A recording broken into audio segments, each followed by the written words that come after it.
आज हमारी क्लास में हम कराएंगे शेयर कैपिटल के इंपॉर्टेंट क्वेश्चंस जो एग्जाम में देखने को मिलते हैं। ठीक है, एक कंपनी निर्मित कर सकती है, नहीं कर सकती, क्या नहीं कर सकती वो निर्मित, देखिए वो नहीं कर सकती शोधनीय समता अंशों को।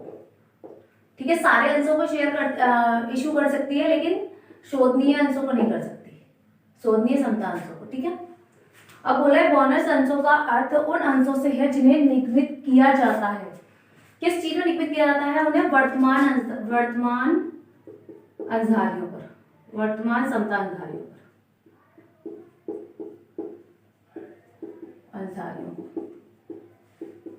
ठीक, किनको इशू किए जाते हैं बोनस? वर्तमान समता अंशधारियों। ठीक है, अब देखिए यहाँ पे डैश है, उसके बाद बताना है को स्वतंत्र रूप से हस्तांतरणीय है। हस्तांतरणीय है तो क्या है? अंश अधिकृत, अंश अधिपत्र, जिसे बोलते हैं हम शेयर वारंट। ठीक है, जिसे एक दूसरे को ट्रांसफर कर सकते हैं। ठीक है, अंशों का लाभांश बकाया रह जाता है। किसमें बकाया रह जाता है?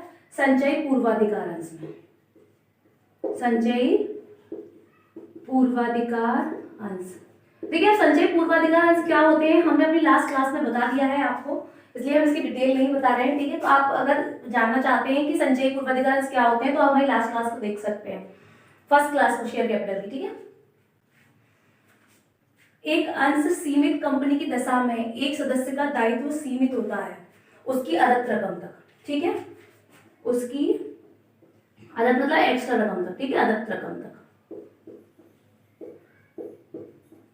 ठीक है, समता अंश निगमित किए जाते हैं।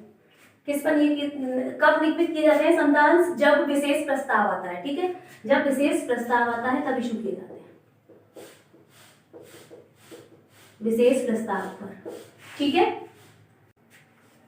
देखिए जब तक कि स्पष्ट ना लिखा हो पूर्वाधिकार अंश को सदैव माना जाता है। देखिए जब हमारे स्पष्ट नहीं लिखा हो कि संचयी है या असंचयी है या क्या है, ठीक है, तो उसके लिए क्या लिखा जाएगा तब हम मानेंगे। अगर कुछ क्लियर नहीं लिखा होगा तो संचयी भी हो सकते हैं, ठीक है, अप्रतिभागी भी हो सकते हैं शेयर पूर्वाधिकार, ठीक है, और संचयी हो सकते हैं, अप्रतिभागी हो सकते हैं, अपरिवर्तनशील हो सकते हैं।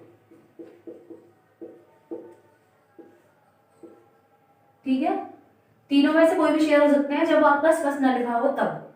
ठीक है, अब बोल रहे कंपनी अधिनियम 1956 की निम्नलिखित धाराओं में से किसके अंतर्गत एक कंपनी शेयर प्रीमियम को कुछ खास उद्देश्यों के लिए प्रयोग किया गया है? किस धारा में? सेक्शन 78 धारा में।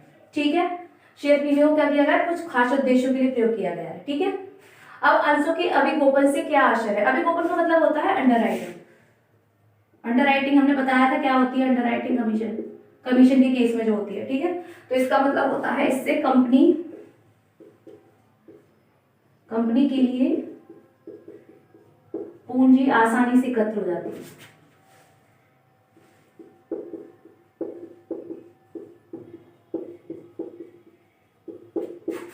एकत्र हो जाती है। ठीक है, अब बोल रहे हैं प्रतिभूति प्रीमियम राशि का प्रयोग हो सकता है। कब हो सकता है? प्रारंभिक व्ययों के अपलेखन से। किससे?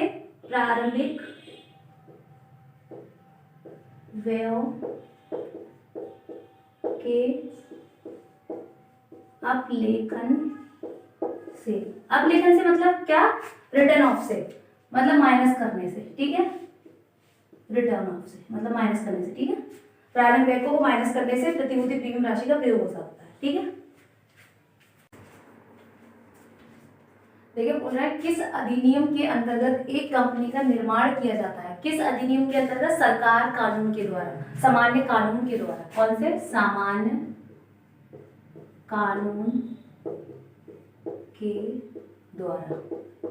ठीक है, अब बोल रहे हैं शोधनीय अधिमान अंशों की प्रकृति कैसी होती है? देखिए कैसी होती है उनकी प्रकृति? उनका जो भुगतान किया जाता है उनकी वैल्यू का, वो कंपनी के जीवन काल में किया जाता है।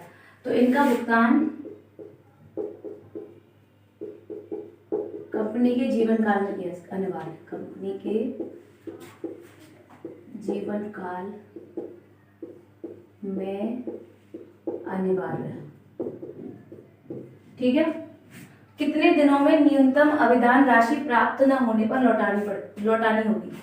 मतलब कम से कम कितनी राशि अभिधान राशि लौटानी पड़ेगी, 120 दिनों में।